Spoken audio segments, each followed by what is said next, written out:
gathers here, let me invite you to take a Bible. If you don't have one with you, you can find one in the pew in front of you. And turn to 1 Samuel chapter 18 this morning. And we're going to continue in the story in the life of David this morning.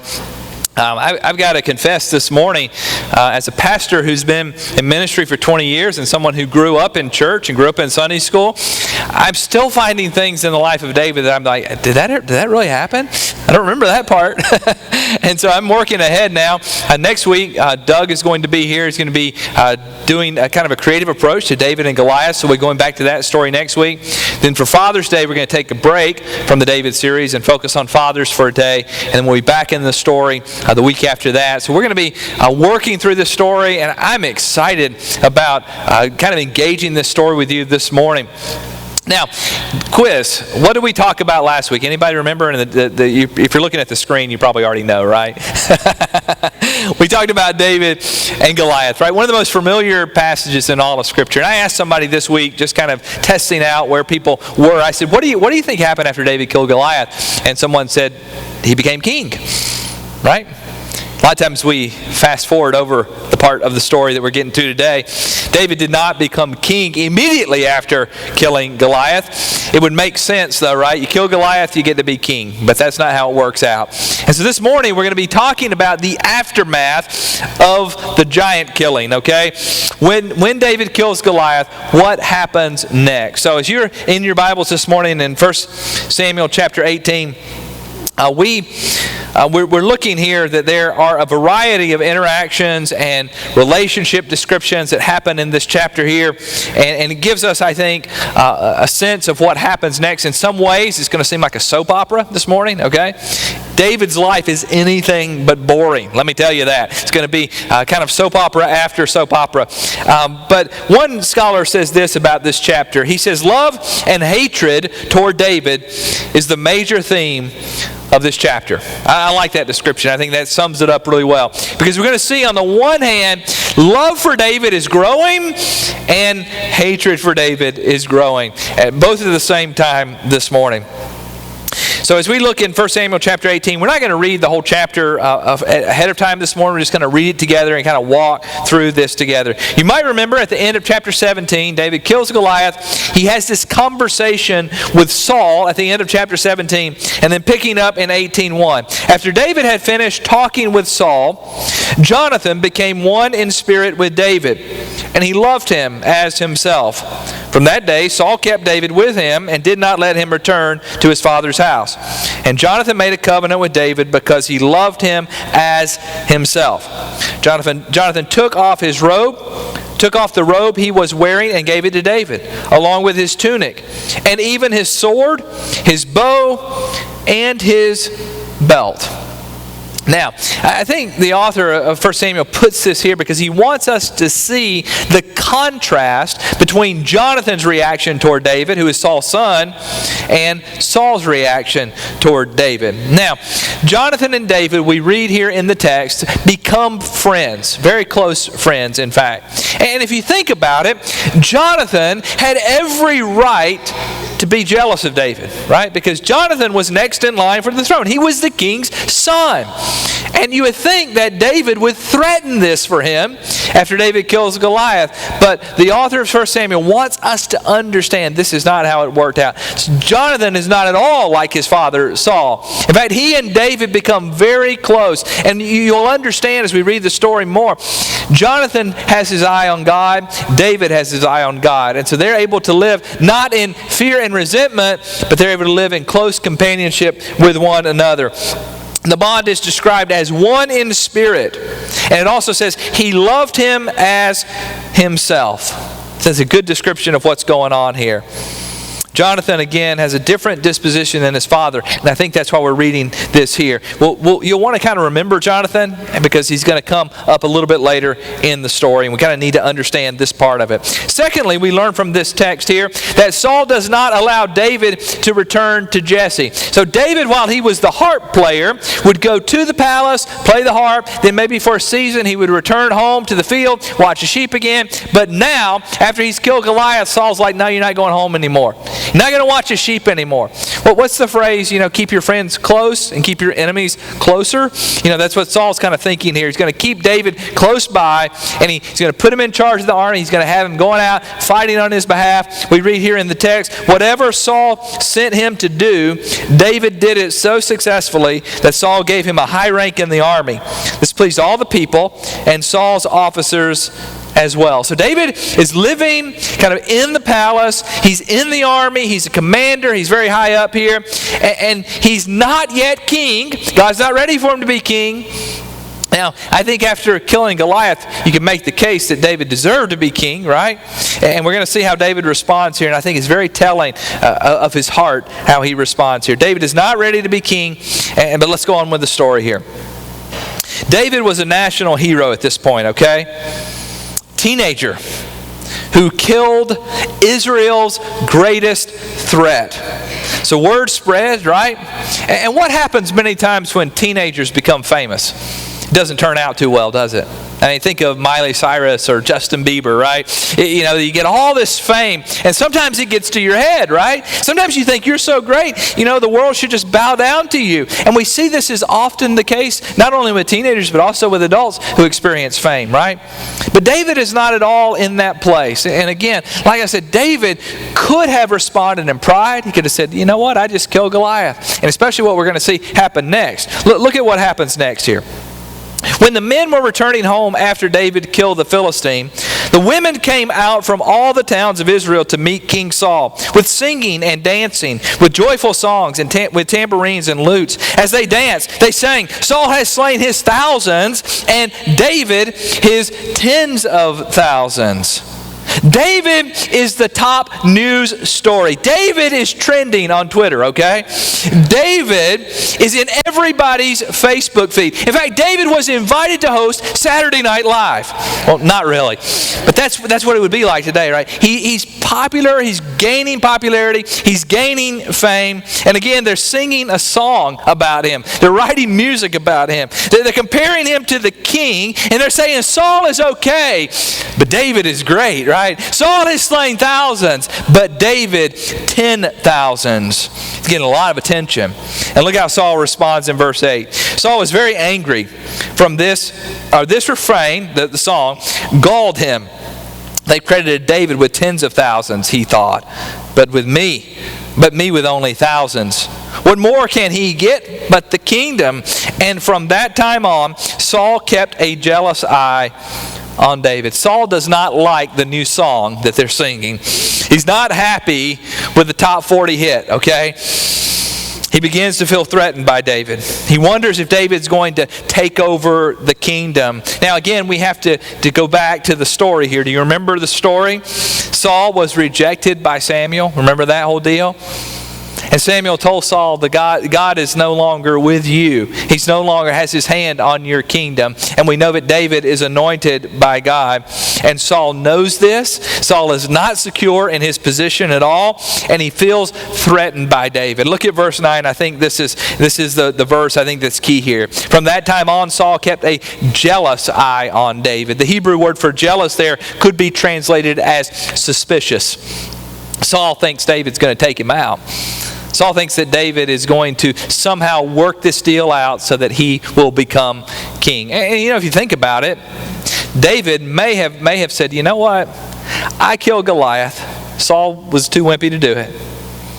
I'm great. I'm going out. I'm killing all these people. Life is good. Everybody's singing songs about me. Everybody's talking about me. You know what? I should just take the king out and become king right now. I mean, wouldn't you think that'd be at least a temptation for him? And for many of us, if we were in that same position, we might feel like that, right? And not only that, but David had been anointed by Samuel to be king, right? David could have pulled that one out and said, you know what, I'm supposed to be king anyways. I'm just going to take Saul out. But that's not how David responds. Saul is jealous. He's afraid David's going to take over the kingdom, but at the same time, David responds in a spirit of humility. And we're going to see this here in the chapter. Look what happens next. Look at verse 10. The next day, an evil spirit from God came forcefully upon Saul. He was prophesying in his house while David was playing the harp, as he usually did. Saul had a spear in his hand, and he hurled it, saying to himself, I'll pin David to the wall. But David eluded him twice. Notice here, David's in the army, right? He's fighting battle, but he's still doing what? He's still playing the harp. He's still doing what he did before. And he's playing the harp as he usually did, and this evil spirit comes on Saul. And we talked about this before, right? This evil spirit that is from God. What did this look like? I don't know exactly, but somehow I believe that God allowed an evil spirit to come on him. And Saul hurls a spear across the room and misses David. How many times? Not once, but twice. Now, how did Saul explain that when that was over, right? I was just trying to get you ready for battle. I was just making sure you were on your game here. And he throws the spear. We don't know if David leaves the room. We don't know if David dodges it. You just kind of picture David standing there and the spear just sticking in the beam right behind his head, missing him by about that much. We don't know exactly how that works out. But we know Saul's intentions are not to train David for the army, right? Saul's intention is to kill David, and David gets away from him not once, but twice here. We continue to read verse 12. Saul was afraid of David because the Lord was with David, but had left Saul. We see this over and over again in the chapter here. You see, the Spirit of God is on David, and the Spirit of God is not on Saul. And Saul is living in paranoia here. He's afraid. He's fearful. The Lord is not with him. And we get more information about what's going on here. Look what it says in verse 13. So he sent David away from him and gave him command over 1,000 men. And David led the troops in their campaigns, and in everything he did, he had great success because the Lord was with him. Now we have to be careful here. Sometimes we could develop the theology that says, well, if God's with you, you're going to win all the time, right? And that's not the case, because David's going to find some times in his lives where he does not find success, and God is still with him in those times too, right? But at this point in time, he is very successful in battle, and the author of 1 Samuel wants us to know it is because God is with him that he's successful. Now, David must have certainly been a talented young man, don't you think? He must have been brave. He must have been courageous. He was certainly a skilled warrior. But we're reading here, he's not winning the battles because of his skill, because of his talent. He's winning because God is with him, and God is giving him success. And again, you see the temptation here for David? Success is building, fame is growing. He could be going, wow, man, life is good right now. I'm a pretty special guy, but not at all what he does. He understands that God is with him here. Look at Saul's reaction in verse 15. When Saul saw how successful he was afraid of him.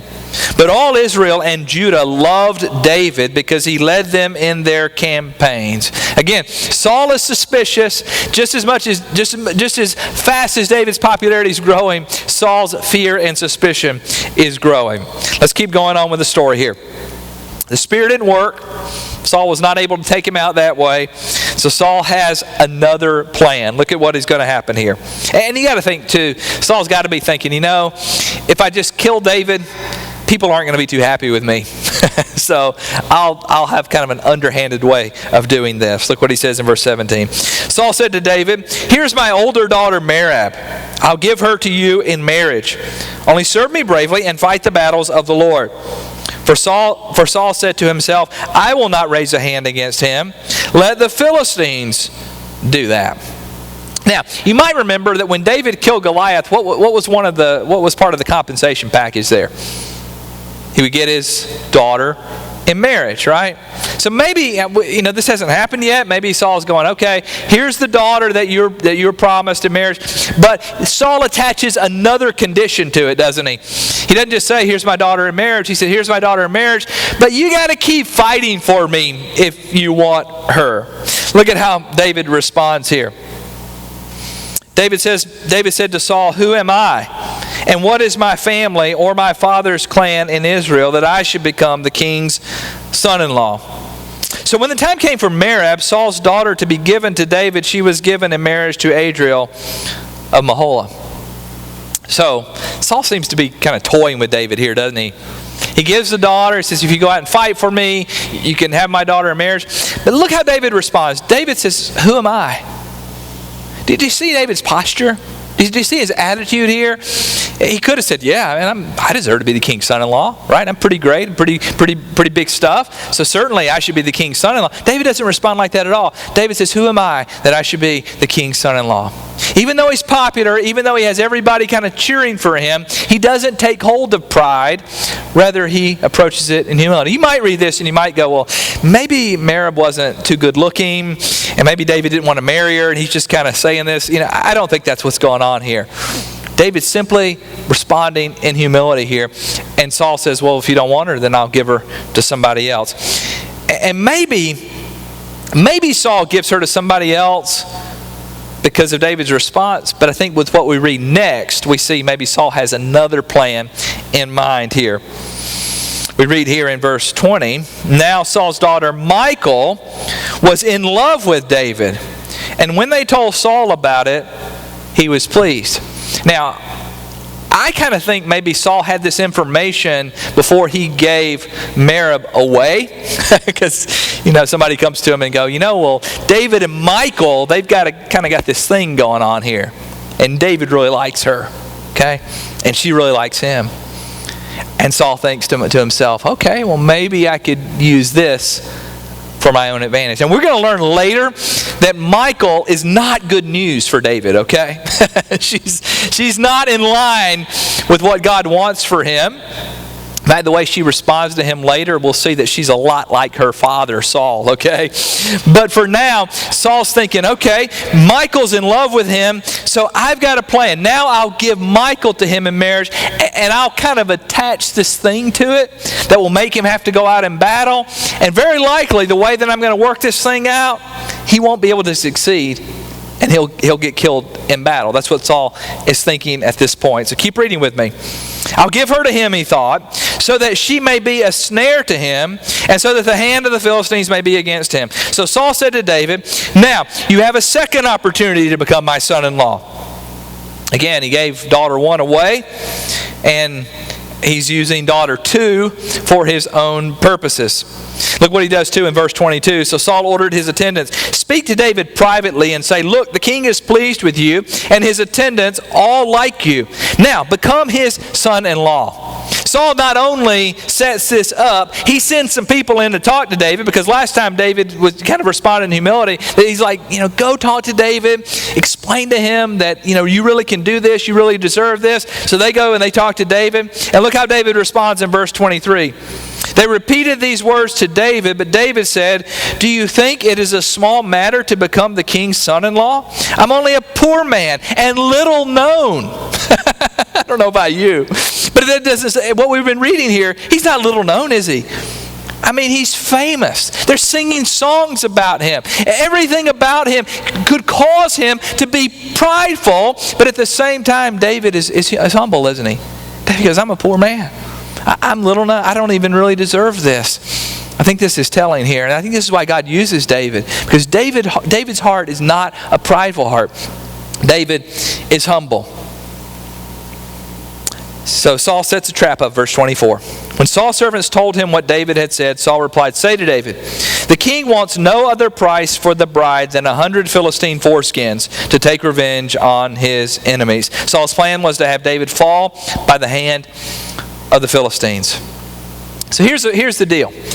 When you marry someone in the ancient Near East, you had to give the father a gift. Okay, that's just how it worked. And sometimes the father would agree. You would kind of work this out ahead of time. This will be the gift, and you'll marry my daughter. And if the king is the father, then the gift has to be pretty extravagant, because it's the king, right? And you're going to become the king's son-in-law, and that's a pretty big deal. And so if you're going to be the king's son-in-law, you got to have a pretty good gift, okay? So this is probably what's going through David's head here. He's thinking, what? I don't have what it takes to be the king's son-in-law. He's going to ask this huge price, and I won't be able to pay it. And Saul says to David, look, here's the deal. You go out. You fight in battle. You bring me 100 Philistine foreskins, and we'll call it even, okay? Now, you might be going, Philistine foreskins. Why does Saul want Philistine foreskins? Well, here's the deal. In the ancient world, when you would go out and kill the enemy, you'd have to bring back proof that you did it, okay? Many times they would bring back hands or heads. I know it's pretty gruesome. That's what they would do.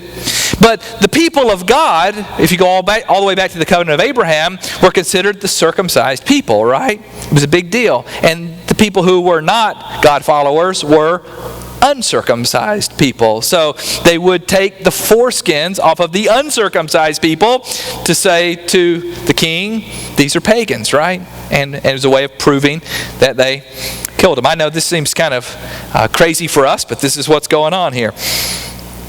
Keep reading, verse 26. When the attendants told David these things, he was pleased to become the king's son-in-law. David's like, I'm in now. Okay, I can do this. So before the allotted time elapsed, David and his men went out and killed, how many? 200 Philistines. He brought their foreskins and presented the full number to the king so that he might become the king's son-in-law. Then Saul gave him his daughter Michal in marriage. How many did Saul ask for? 100. How many did David bring? 200. I mean, this guy's a stud, isn't he? He's just all out there. He goes out, he gets not only what Saul wants, but he outdoes himself. Now, remember, God is with him, right? God's giving him the ability to do this. Last two verses of the chapter here, we get an overview of Saul's attitude toward David. Look at verse 28. When Saul realized that the Lord was with David and that his daughter Michal loved David, Saul became still more afraid of him, and he remained his enemy the rest of his days. Saul is growing more jealous, more fearful, more suspicious of David. It seems like everything that he tries backfires, doesn't it? He's trying to kill him this way, it backfires. He tries to kill him this way, it backfires. He tries to use his daughter, it backfires. And the more that Saul is going after David, the more popular David is getting. The more Saul is setting him up to get killed, the more successful David is. We read in verse 30 in closing here, the Philistine commanders continued to go out to battle. And as often as they did, David met with more success than the rest of Saul's officers, and his name became well known. David is growing in popularity, and again, Saul is growing in fear, in resentment, in jealousy. Now you might be saying this morning, well, that's really an interesting story, but what does that have to do with me in 2014? I think it has everything to do with us, doesn't it? I don't know about you, but I think we learn in this text what it means to have the Spirit of God, doesn't it? How we respond when we have the Spirit of God. Now, on the one hand, we're setting the stage for the story here, because these pieces are going to be in place and we're going to keep moving in the story. We're going to keep finding how all this is working out. But in a very specific way, I think this chapter teaches us what it means to respond to success in our life. Maybe this morning you're a pretty successful person. You found success in everything that you've tried or everything that you've done. And maybe God would be speaking to you this morning through this text and would say to you, be careful because pride is dangerous, right? Be careful that you don't think too highly of yourself. And look at David's example here, right? And David's not perfect. He's going to do some pretty stupid things along the way, okay? But David does have this part right. He understands that whatever success he finds in life, it's not his own doing. It's God. And so this morning, if you're successful, if you're doing well in life, if it seems like everything you put your hand to, it just works out for you, you need to be careful this morning to give the praise to God. Give Him the credit. Stay humble. Don't think too highly of yourself, because pride will produce a terrible fall. You see, and David is going to fall later because of pride, okay? It's going to happen. But for now, David's got his head in the right place. He's doing the right thing. He's in this thing and he understands it's because of God. And at the same time, we see the Spirit of God on David, God with him. We see this attitude of humility, this attitude of it's all because of God. And at the same time, we see Saul, an example of one who is not with God, right? And what is his attitude? Anger, fear, resentment, And maybe you're in a situation this morning where you find yourself more like Saul than David, and you're looking around and you're going, you know what? My life's more about fear and resentment, and I'm jealous of the people around me, and I get angry when this person is successful or that person is successful, and I want them to fail. Maybe you're thinking that. Maybe this morning God would be saying to you, that's not what the Spirit of God looks like. The Spirit of God is about humility, it's about confidence, it's about being okay with everybody else succeeding. And when we begin to look more like Saul, we have to question our hearts too at that point, don't we? So this morning, I think this is a great chapter. It's a great, it helps us through the story, but at the same time, it gives us some perspective on what it means to live in humility and live as God would want us to live in the Spirit of the Lord. In a few minutes, we're going to come to the table here, and it's so cool to be reading the story of David because Jesus is the son of David. And many times we find in David characteristics of Jesus and his life. Jesus' life is one of humility, isn't it? He's one who was God himself, right? And as Paul tells us, he laid down his in the morphe of God in Philippians chapter 2. He put it aside. And he went to a cross and he died for you and me, the ultimate act of humility. And in that, God raised him up. So we're going to come to the table in a few minutes. But for right now, maybe there's a way that you want to respond to this message. Maybe you'd like to come and join the church. Maybe you'd like to come and be baptized. Now would be the time that you would come. Maybe this morning, God would just be calling you to kneel and pray. So as the band comes now, I'm going to invite these guys up. If there's a decision that you would like to make as we stand and sing together, you come.